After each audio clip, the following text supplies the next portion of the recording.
Good afternoon. Thank you so much for joining us. My name is Darian Jones. I'm the Caregiver Education and Digital Specialist at Care Partners. We're so glad that you are here today with us. We're here again with another Hot Topic Live segment. We have a guest, an AARP Houston volunteer is here. He's going to be sharing his caregiver journey story with us, as well as some helpful tips from the AARP Prepare to Care Guide, as well as just some helpful things to be thinking about during COVID-19. And speaking of that, Care Partners has made the decision to suspend all of our in-person programming until July 31st. So we're just continuing to monitor the situation, and our whole goal is to make sure that our volunteers and the families that we serve are safe and that we do our part in limiting the spread of this COVID. So in the meantime, though, be sure to visit our website and our social media channels, because we'll be continuing to bring you all of these online resources, gathering place activity guides, common ground support group phone calls, and we're also about to do a virtual gathering place coming up. So just stay tuned for more information on all of that. And for today's segment, I guess I'll just go ahead and bring up our guest right now. His name is Eddie Oram. Hi, Eddie. How are you doing today? Very good, Darren. How are you doing? I'm great. We're so glad that you're here with us today. So you're going to share with us a little bit about your caregiving journey and just some of the things that's helped you along the way. But before that, do you just want to tell us a little bit about yourself? Yes, I am a retired educator. I've been a high school principal. I've worked with several boards in the past, Austin Drug Abuse Council. I have a particular interest in working with juvenile delinquent children. And I consider myself probably right now a community activist with Fifth Ward in the Denver Harbor area. And it's interesting taking on this kind of territory. And I also appreciate Care Partners for allowing me to share my journey as a caregiver. And I appreciate the things that you do to help people like me to be more thoughtful and more mindful in being a caregiver.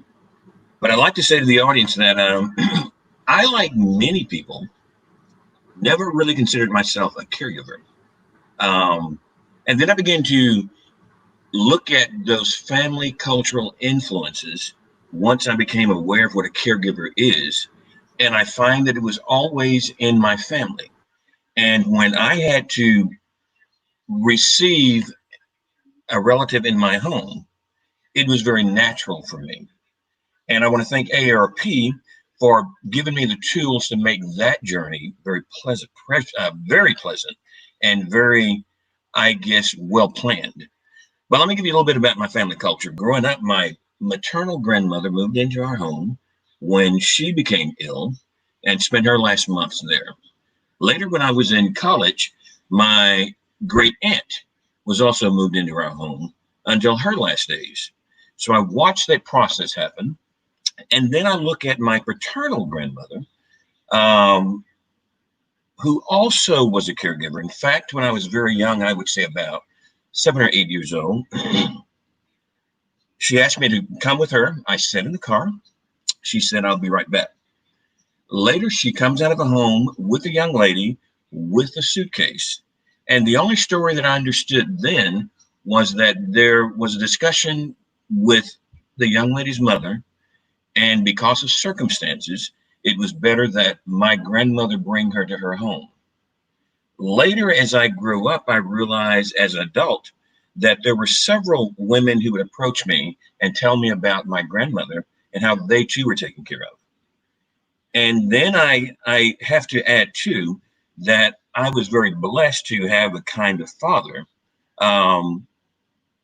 who modeled the importance of compassion and the strength of caring and the ability to reimagine situations when needed. He found it very manly to be one of the caretakers for family members. And he would actually have conversations about that process. And after my father died, I learned that many of the people from my local neighborhood where I grew up, as well as the neighborhood that he grew up in a different city, all believed that I would be following in his footsteps. I'm Eddie the Third. And so there were many times that when someone needed to do something, they would simply say, "I will let Eddie Oram do it," and allow us to decide which Eddie Oram would do it. And I now see that that was and is a great influence on what I do and why I do it. And to go particularly to me becoming a caregiver, I remember the time when I was going to see my aunt, and a longtime friend of mine and friend of my father's asked me to come by his home before I went to her home. Once arriving at his home, he said, "Let's go down the road. I want to introduce you to someone." And I found myself being involved in an intervention process.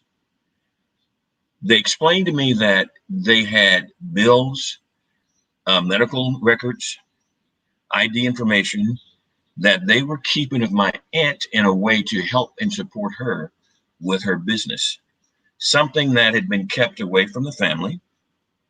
And this is an aunt who had been chair of the Chamber of Commerce, the church pianist, a member of the school board, and much more. And they had spent time helping her cover. And many times she did not realize they were covering for her. And this became a time when they needed to give that information to me. What was interesting about this process was that being the nephew created some complications because there was a son and daughter in the process. Adult Protective Services also became involved. And that was a difficult situation to navigate. And I hope at another time I'll be able to work with them so we can talk about those situations. But later, about 3 years later, fortunately, I was able to get custody of my aunt, and she now lives with me.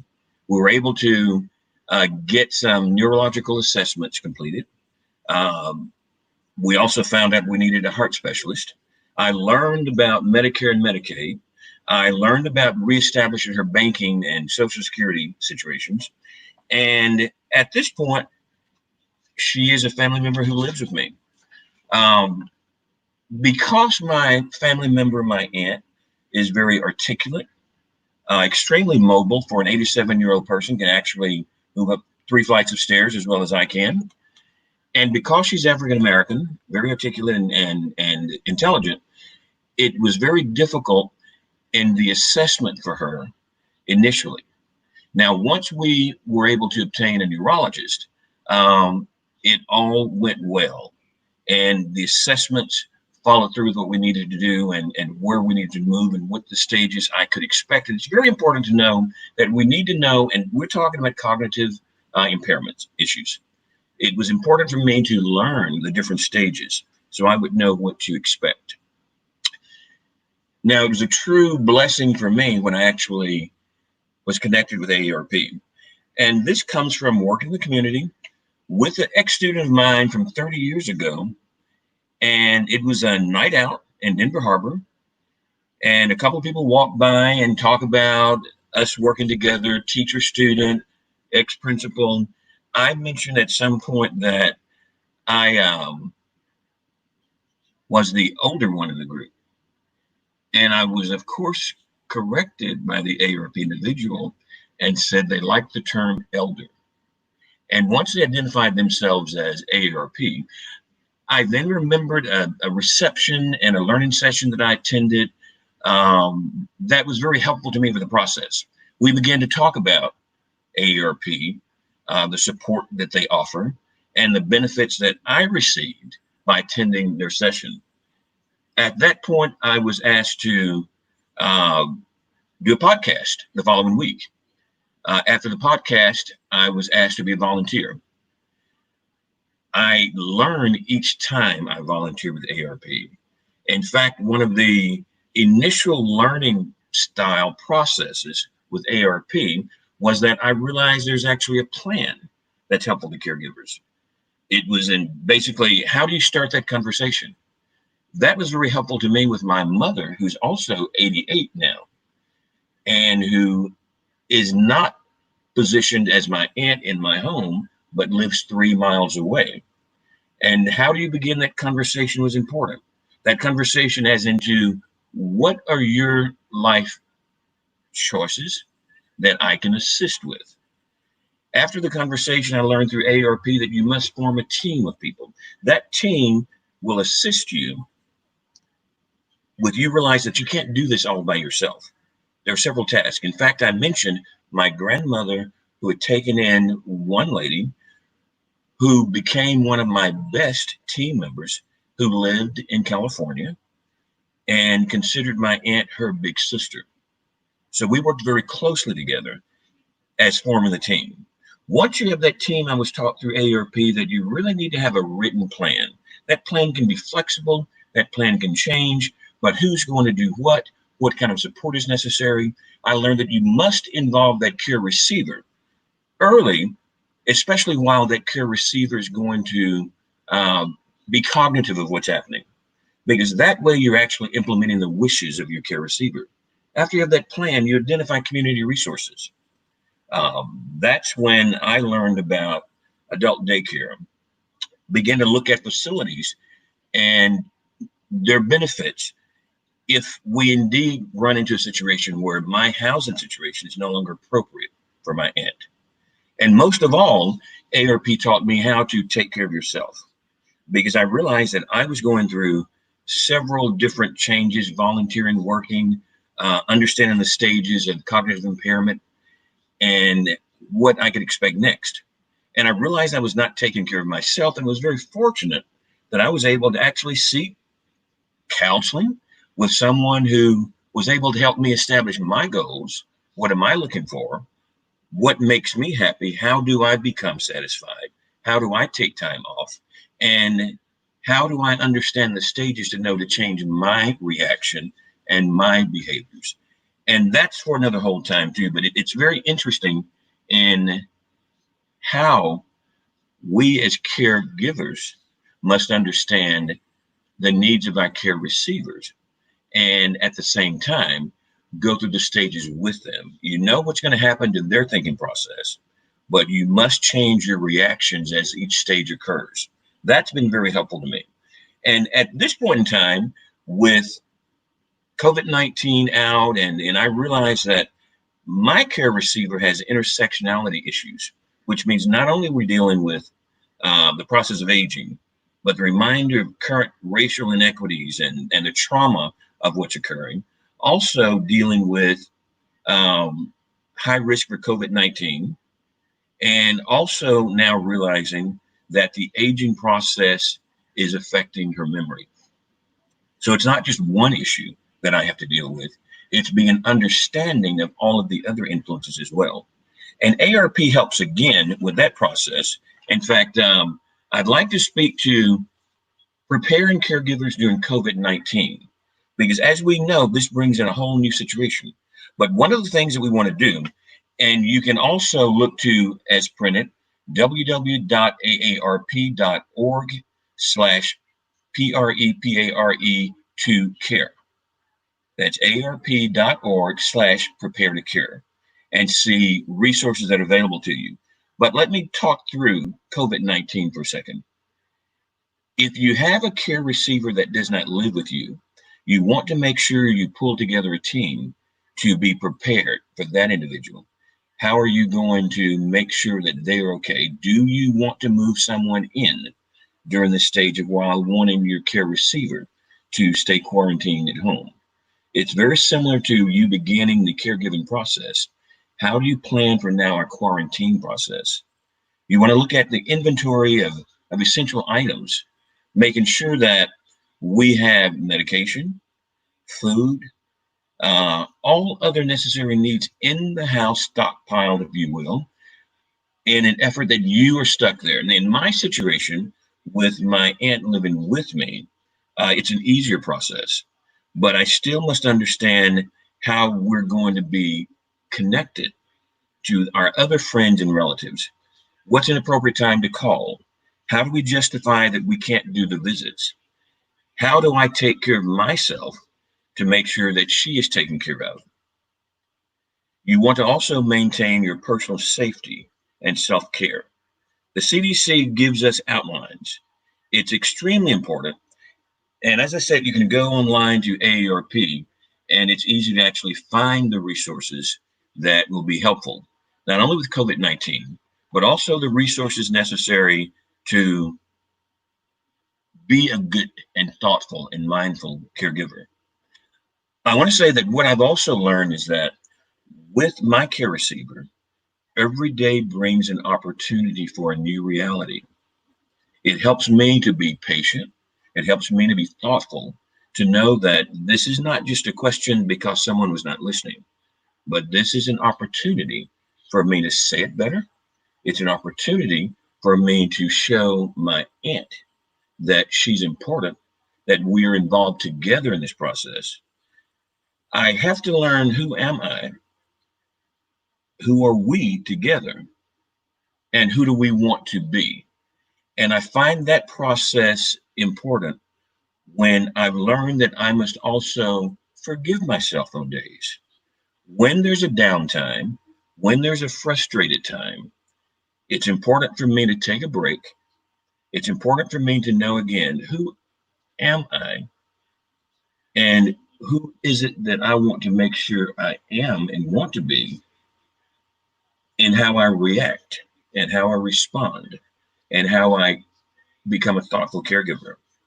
Again, that was process of learning that I learned through supporting myself with the help of AARP.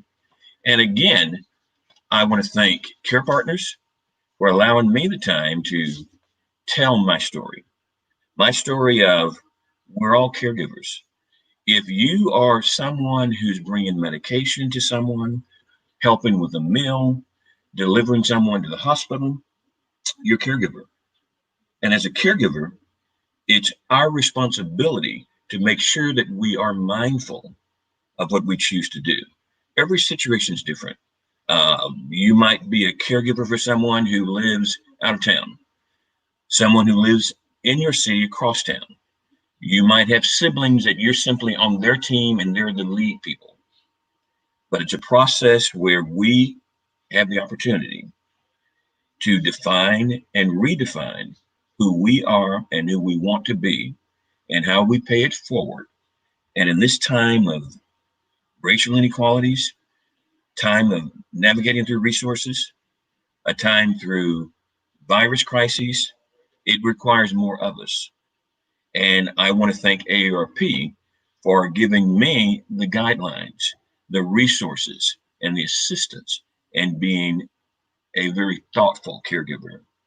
And thank you, Darren, for this opportunity to kind of share my story and my points of what can help you to be thoughtful. Thank you again. Yes, thank you so much for joining us. And really quick, I think we didn't pull it up on the screen, but I also want to let everyone know who's watching. In the comments, I put a link to the PDF. I'm going to put it up on screen right now. It might be a little bit hard to read, so that's why I did put a link in the comments so you guys can, or so you all can click on it and read it in a bigger version. It's just some more tips on how to prepare caregivers during COVID-19. So you did touch on some of these, but I want to let everyone know that there's a link in the comments so you can view it bigger or save it, or however you need. But again, yeah, thank you so much for joining us. And I guess we'll leave it with this. If there's one piece of advice that you've learned throughout your caregiver journey, what would it be? I guess the most important thing is you take care of yourself, because as really good caregivers who sometimes can be enablers, because we like helping people, we need to make sure that we are healthy enough in the physical and mental ways to keep ourselves together. Because I think I've learned that the receiver of your care is not going to flex with you. You have to learn how to change your reaction to be thoughtful and mindful each day. That's some great advice. And again, thank you so much for being here and taking the time. And thank you for sharing your story. It's a beautiful thing when we can all share stories and find things that we can relate to. But again, just thank you for being here. And at home, everyone for watching, thank you guys so much. We'll be back with some more Hot Topic Live segments very soon. And in the meantime, be sure to just visit our social medias, our website, for all the different resources you may need. Thanks again, and we'll see you soon. Have a great day. Thank you.